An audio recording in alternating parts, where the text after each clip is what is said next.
Hi guys, Matt Lemke here with True Gamer Goggles and Jason Hardy at Origins Game Fair. Hey! And we are going to talk all things Shadowrun. That's what I do. That is what he does, and he does it well. A lot. Very well.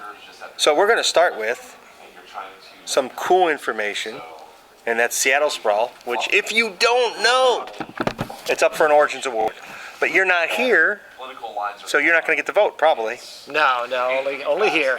Only here, that's but right. you can still play it, and that's what matters. And we have talked about Seattle Sprawl We have before. talked about Seattle Sprawl before. And we are going to talk about it again, because it's cooler now that it's out.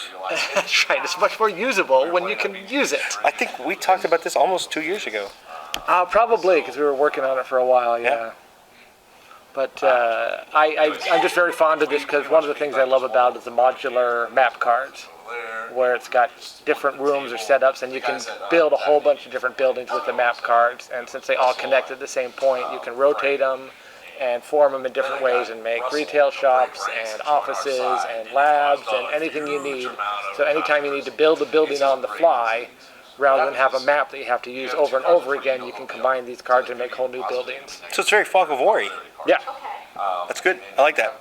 And that, well, I don't remember if there was like dice in this. And there aren't dice in this because we assume that Shadowrun players already have a fair amount of D6s. I would hope. But there's a campaign book. There's information on all the different districts of Seattle. There's information on the movers and shakers of Seattle, and reference cards on gangs and other things you're going to run into in the city. So it's really a lot of easy reference to play in Seattle, which is where a lot of Shadowrunners play. It's a physical database. That's exactly right. Easy to reference. I'm going to hold on to this for a second. All right. Because later on, I think I might have more questions about it. All right, that sounds fair. And then, well, let's go to the tarot deck, because yeah, this is our I've been drooling over this since I took like 30 photos last year of all the art around Origins. And we had the Gen Con preview at Gen Con, but we haven't had the full production run before now. So it's not in stores, we have it here, and it's got your cool magnetic opening. box. Nice. And then you got your instruction book, and it's got some special diagrams. Oh, that's right. It's not just art, I forgot. For doing the reading with this deck. There's some diagrams. I don't know if you can see. Yeah, they probably can. I mean, but better than you think, because that's only 2 inches. And you got the nice metal edging. Silver edging. And the cool green back. But that's all just auxiliary to Echo Chernik's art. There's so much. Yeah, there's a ton. Cool art. Ton of art. This just goes on and on. But one of the fun things about this... Hey, look, the back glows, man. One of the things I like about this deck is there's certain elements that recur. Like sometimes you'll see different versions of the three women here on the avatars. And you'll see a certain restaurant chain called Taco Temple come up time and time again in at least 5 or 6 different cards. And along with that, there's different codes hidden in the cards, different puzzles that you can solve. And Willie Nelson with a gun. And, well, you know who that is. No, actually, I don't. That's Larry Elmore. Oh my gosh, it is. I'm such a moron. Sorry, Larry. Although you would probably like to be called Willie Nelson. I don't think he'd mind. Oh, that's beautiful. But since he did the first Shadowrun cover, Echo paid tribute to him by getting him in the deck. But there's so much hidden information. That, does he know he's in the deck? Oh, I'm sure he knows, yeah. Because he probably posed for that. Echo loves to use photo references. So he probably posed for that when she put him in. Is she here, or is she going to be? She's going to be at Gen Con. She's generally at Gen Con. She's not here, but she should be at Gen Con. Okay. She's very excited about this. I know she's on social media. So if you guys want them signed, you better get there early, buy them, and get them to her, because there's a lot of cards. It's a lot of cards. I don't think she'll sign them all. Probably not all of them, but pick your favorite. Have her sign that one. So that's really pretty amazing. If she uses photo reference, like almost everybody on here is a model. Yeah. Well, and there's that's crazy. There's some of our demo agents in there, and some other people we know. Oh, that's fair. I mean, okay. There's a guy on the Gamma board who runs a really good game store in Maryland. He's in there. Wow, that's really cool. I didn't know that it was that big of a production. That makes this even better, in my opinion. Karma. All right. Huge concept in the Sixth World. So what's your favorite application of the tarot deck? I'm a story guy, so I like making stories, and there's so many connections between the cards. You can find the same characters sometimes popping up from time to time, or different symbols popping up. So I love to use them to make up a story or to spur stories in the players. Like sometimes one of the ways we've talked about using it is, let's say this card shows up, show it to you in a Shadowrun game, and so you could be the game master and you could show it to the players and then say, and a guy looking just like this comes and contacts your team and says, I don't really like being hit over the head by Lone Star cops. I want to keep this from happening. Here's 10,000 Nuyen if you can make sure Lone Star never whops me over the head with a baton. Okay. And so they can inspire runs. Now, another fun thing about this card is there's an ammo case that you see here that he was holding. That ammo case pops up on at least 2 other cards, and I think maybe more than that. So looking at the story of the ammo case and how it changes hands and what's in it and why so many people want it is another story you can develop using the cards. All of the authors out there, this is how you have to write your next story. That's right. Shuffle the deck and make them connect. But we kind of did that in Book of the Lost. So this is a whole bunch of resources on how to use the deck. Some of it's about telling stories. Some of it's about decoding some of the puzzles. Well, that's really all about the... that's not the book I thought it was. So this is full of more art from the tarot. All sorts of good stuff. But it tells you how to make connections and how to tell some of the stories, but it also decodes some of the puzzles, because there is really some seriously hidden information in there, in these cards. Some really in-depth puzzles. And it also tells you how the cards can bring magic to the game and maybe give special boons to players if they conduct the right rituals using the right cards. And so there's all sorts of powers that can be unlocked using the deck. You don't need the deck, because there's enough information in the book so that if you just want to use what information is in the book and tell them what they found, that's fine. But the deck makes a great game aid. And why not have a whole bunch of echo? Well, I'm the type of gamer who doesn't see a reason to buy that book without the deck. So. We're not going to stop you from buying the book, or the deck, or both, or whatever. Whatever combo works for you. So that's the deck. And you know, if you don't use it in Shadowrun at all, and you just spend your time staring at it, that is a perfectly valid use. I honestly think I would have to frame a set. That's not a bad idea. It's gorgeous. No, it really is. I mean, and it's Shadowrun. It's going to be around for years. And you'll probably be one of the few people who did frame it. And now everybody's going to do it. Well, and it deserves it. I mean, Echo it's gorgeous. Worked incredibly hard to make 70-some pieces of original art just for this deck. And it's gorgeous. It is amazing. And look, they even picked, through Gamer Gobblers, colors. Gobblers. Yes, I am now a gobbler. Oh, wait, that's a chicken. That's a chicken. I don't know my animals. I could do a gobble that my little girl really likes, but it's loud and would interrupt the other people? Interviewer, right. So I'll stop that. All right. So we are going to move on to, I don't know, maybe you guys aren't looking forward to an alternate rules set, but we're going to move on to Anarchy, which is now available. Now available. And here's the way I like to talk about Shadowrun Anarchy. It's not, the tiniest book in any respect. But it's not anywhere near as big as the 5th Ed rules. But here are the rules you really need to know to play the game. Oh, see, he's taking a sliver out of the book. It's like taking Boom. a dime out of a dollar. That's it. Those are the rules you need to know. It's like 5 pages. It's a little more than that. No, it's 20-some. So it's 20-some pages, but that's it. That's it. That's good, though. The rest of the book, I mean, some of it is on building a character, but you don't need to build a character because all of this is pre-gens and NPCs and stuff like that. And then all of this are different mission and plot ideas and things to get your adventures started. So it's really uncomplicated, and with the NPCs and the adventures that are already written in there, you can jump into a game almost instantly.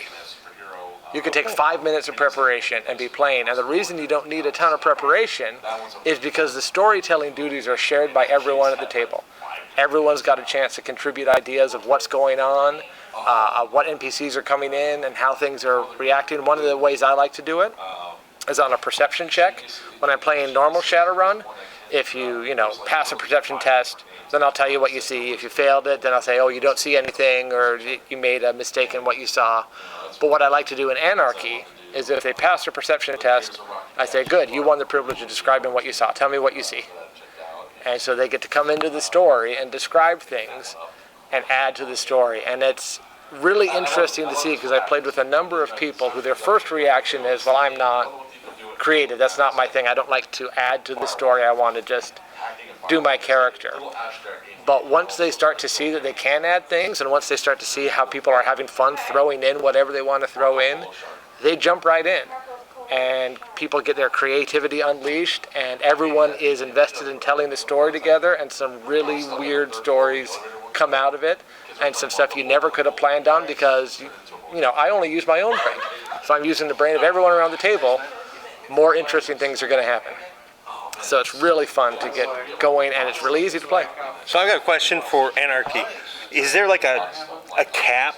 Like, I don't want to say cap, but like in Shadowrun, your characters grow and grow and grow and grow. Is there, with Anarchy, the rule set, is there a cap to how far they can grow? Or it's the same basic cap that you'll have in Shadowrun, because it uses the same attributes and skill basic mechanics. There's less skills and less attributes than you have in SR5, but still attributes are going to be capped by what metatype you choose, like whether you're human or orc or troll, and skills are capped at 12.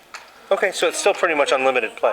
Right, so you can go for a while. That was a very strong piece of advice from the playtesters as we were playtesting it. They wanted to be able not only to make it easy, but they wanted to have that fun of, as you're playing a game, having your character develop, having them advance, and being able to do long-term storytelling with them. So we made sure to include that in the book. Okay, that's all good. I don't think I have any more questions about it. I mean, it's Shadowrun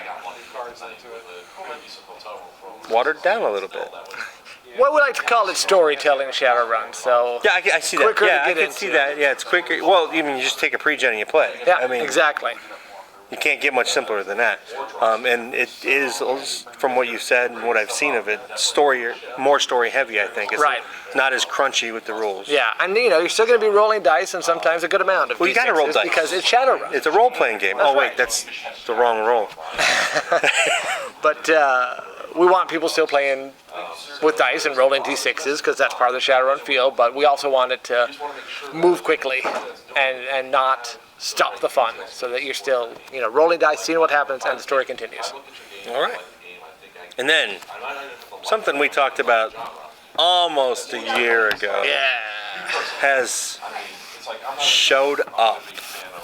And I am super excited about this book. I do not play nearly as much Shadowrun as I want to. Like, I get to play maybe once a year-ish. I've been trying to build a group for 5 years, and I just can't get people to commit. Maybe I'm not beating them enough. Whatever it takes to get them to But this play. book is a book I think every game needs. Well, it's a con artist focused book, and I'm a huge fan of con artists. That's even Neil Caffrey. Almost. Well, and when people talk about Shadowrun and comparing it to TV shows, sometimes they'll go science fiction, but the two I hear most often are Burn Notice and Leverage. Burn Notice is a little bit of a surprise. I would see White Collar before Burn Notice. Yeah, White Collar also comes up a lot. I would see that. Burn Notice, he's more of a paladin to me, but... Yeah, but he's still, a lot of the tips he gives on infiltration. He has to be. He has to be a con artist too. He's a unique character. Yeah. And so that whole aspect of, conning people into believing what you want them to believe and how you manipulate that, I love. He fits Shadowrun very well, too. Yeah, and so we did a whole book just talking about the different techniques of con artistry. We've got a lot of, the different games that con artists play in here, how con artists fit into the Sixth World. And we wanted to talk about a location that's especially ripe for a good con, so it has a lot of details about Istanbul or Constantinople, because in the Sixth World it's going back to being called Constantinople.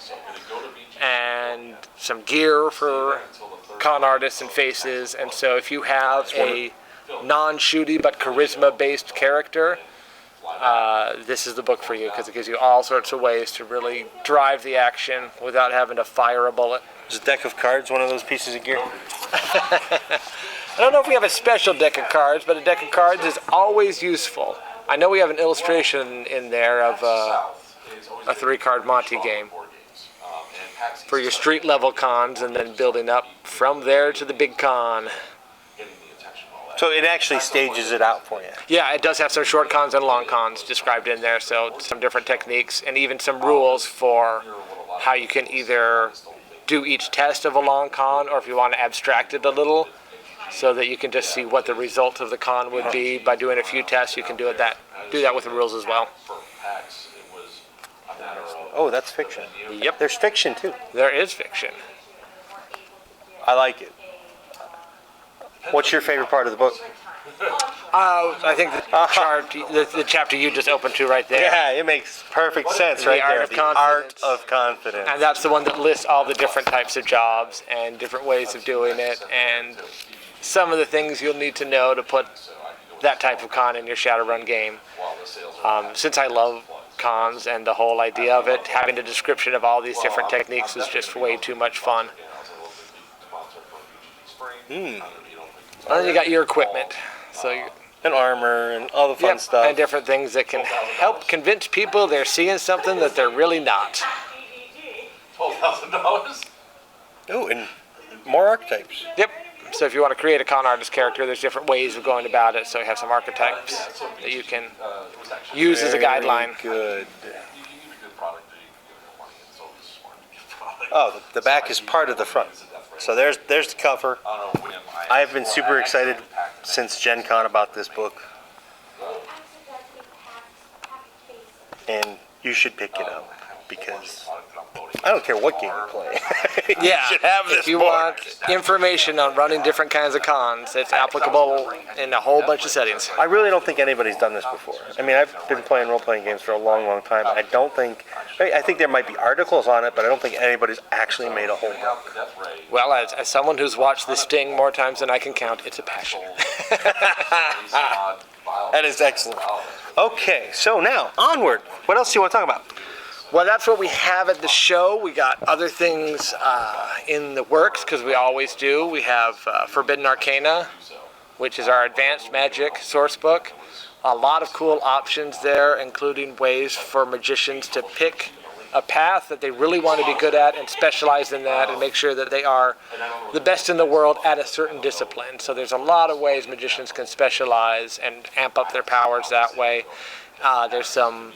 Because of the word forbidden is in the title, we made some questionable paths, including more details on blood magic and how you can try to get involved with blood magic without being a horrible human being. So that was a lot of fun, that chapter.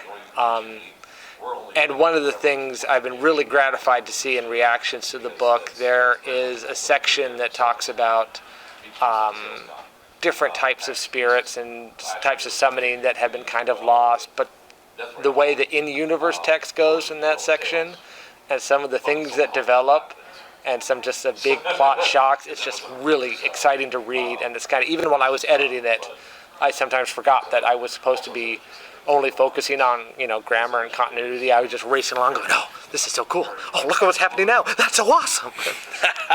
Oh, wait, go back and make sure that comma's in place. But there's some very cool in-universe content in the book. Okay. So that's at the printers and will be out very soon. The other thing I definitely wanted to focus on, because we've talked a lot about board games, and Crossfire came out, it's our deck building game, and we've had some other card games, but we are close to sending to print a really nice full board game for Shadowrun. It'll be called Sprawl Ops.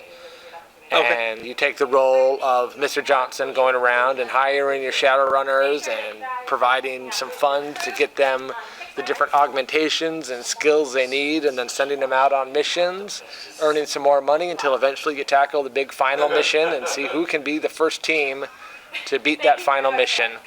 And there's a lot of cool mechanics for interacting with other teams, interfering with them, or maybe even helping them. If you need to get a favor, you can sometimes borrow runners from other teams when you need a short boost and they need a cash infusion. And I'm very excited about this game. It's also incredibly gorgeous the way the board has come together. So it's semi-cooperative. It's mainly competitive because in the end there's only going to be one winner, but sometimes, as any Shadowrunner knows, it's sometimes in your best interest to give someone else a boost a little bit just so you can get a bigger boost later on down the road. It's all fair. And so that's just starting now, right? Or no, we've play tested a number of cycles, and most of the layout and everything is done. We're just on the final tweaks of the rules, and then we'll send it to print. So about this time next year or earlier? No, we should have it this year. You should be able to see it this year. And then that will be a good way forward for bigger board games for Shadowrun.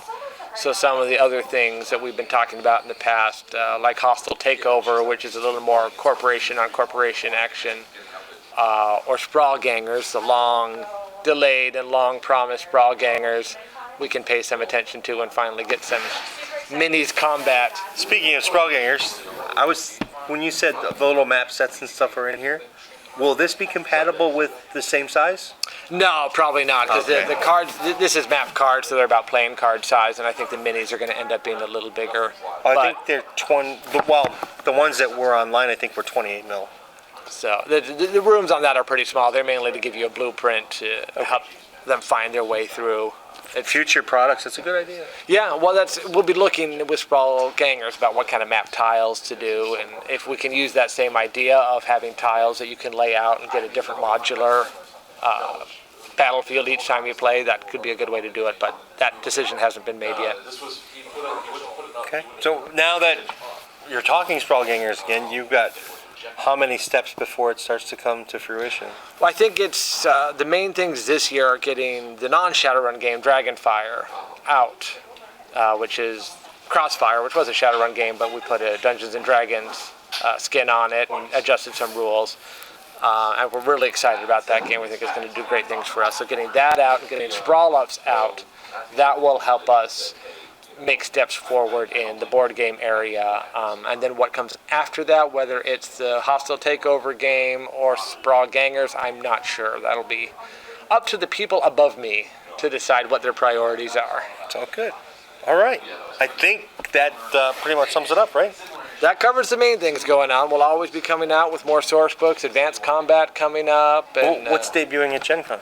we'll have Forbidden Arcana there. We also should have a book called The Complete Trog, a runner book. We talked about that a little bit last year, so Orcs and Trolls. If you're playing an Orc or Troll character, this will tell you about what it's like to work for a bunch of different companies, where there are different places where you can live and feel accepted, and where there are places where maybe you shouldn't live.